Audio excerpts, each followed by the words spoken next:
देशों की इकोनॉमी मुख्य रूप से टूरिज्म पर निर्भर करती है। नेपाल भी इन्हीं में से है। लेकिन कुछ समय पहले आए भूकंप ने न केवल यहाँ तबाही मचाई बल्कि पर्यटन पर भी इसका बड़ा असर पड़ा। अब हॉलीवुड की कुछ हस्तियां वहाँ पहुँच रही हैं ताकि आम लोगों को भी हिम्मत मिले। वैसे तो नेपाल में देखने के लिए बहुत कुछ है, पर नेपाल का चितवन नेशनल पार्क बहुत लोकप्रिय है। वहाँ सबसे बड़ी चुनौती है जीवों के संरक्षण की। साइकिल सवार सुरक्षा कर्मी चितवन नेशनल पार्क में गश्त पर हैं। सूर्योदय होने ही वाला है और वहाँ अचानक एक जीव दिखता है जैसे पाषाण युग का हो, एक गैंडा। सावधानी की जरूरत है, गैंडे खतरे में है, शिकारी उन्हें मार डालते हैं। दुनिया भर में उनकी तादाद सिर्फ 2500 रह गई है। उनमें करीब 20% चितवन नेशनल पार्क में रहते हैं। ये पार्क करीब 1000 वर्ग किलोमीटर में फैला है। ये देश का सबसे बड़ा संरक्षित इलाका है।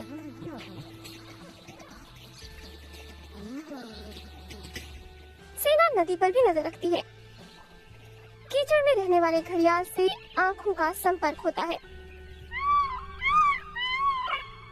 जैविक विविधता विशेषज्ञ दिवाकर चपगाई सेना को पर्यावरण सुरक्षा के बारे में सलाह देते हैं।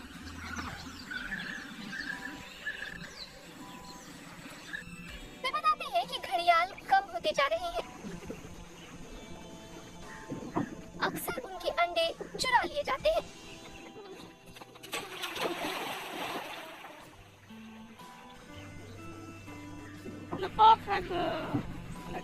पार्क में एक ब्रीडिंग सेंटर है जहां 2-3 साल के होने तक जानवरों का पालन पोषण होता है। उसके बाद उन्हें जंगल में छोड़ दिया जाता है। नेपाल का कहना है कि उसने पिछले सालों में शिकार की वजह से कोई महत्वपूर्ण जानवर नहीं खोया है। इस बीच ये देश जैविक विविधता की सुरक्षा का मॉडल बन गया है। ये सफलता पर्यावरण संरक्षण में बड़े पैमाने पर सेना के इस्तेमाल के बाद आई है। जैसे यहाँ चितवन पार्क में रोजाना 1500 सैनिक शिकारियों की खोज में रहते हैं। स्मार्ट पेट्रोलिंग जीपीएस से लैस सेल फोन रजिस्टर करते हैं कि किस इलाके का निरीक्षण कब किया जाएगा। शिकार रोकने के लिए मोबाइल फोन और डिजिटल कैमरे। इसके लिए और सैनिकों को ट्रेनिंग देने का खर्च नेपाल के वर्ल्ड वाइल्ड लाइफ फंड ने उठाया है। पिछले दिनों में पकड़ में बड़ी कामयाबी नहीं मिली है। लकड़ी इकट्ठा करने वाले कुछ लोग पकड़े गए हैं। जंगल की गहराई में निगरानी के लिए ड्रोन के इस्तेमाल का इरादा है। बंगाल टाइगर, उनके बारे में संकेत देने वाली तस्वीरों और बोर्ड की कमी नहीं है, लेकिन उनका निशान शायद ही मिलता है। शिकार हुए जानवर दिखाते हैं कि बाघ मौजूद है, भले ही वे घनी घास के बीच न दिखें। ये पर्यावरण संरक्षकों और पार्क के कर्मचारियों के लिए अच्छी खबर है।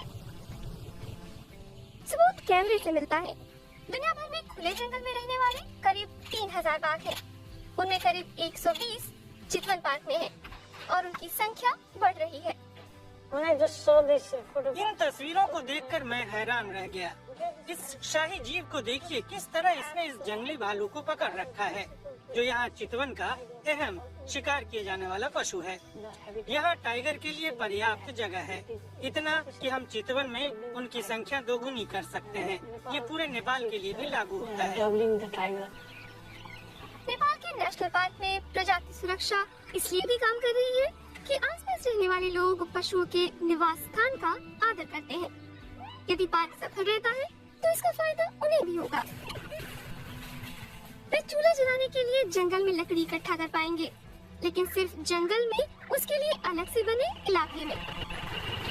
और उन्हें हर साल नेशनल पार्क देखने आने वाले 1 लाख सैलानियों से भी फायदा होता है, जिन्हें कभी कभी गैंडों के भी दर्शन हो जाते हैं। पार्क के लिए लगने वाले करीब 1500 रुपए की टिकट का आधा हिस्सा स्थानीय लोगों पर खर्च होता है। इसका भी फायदा है। गांव के लोग शिकारियों के बारे में सुराग देते हैं। इन खेतिहरों ने मसलन अवैध मछुआरों का पता किया है।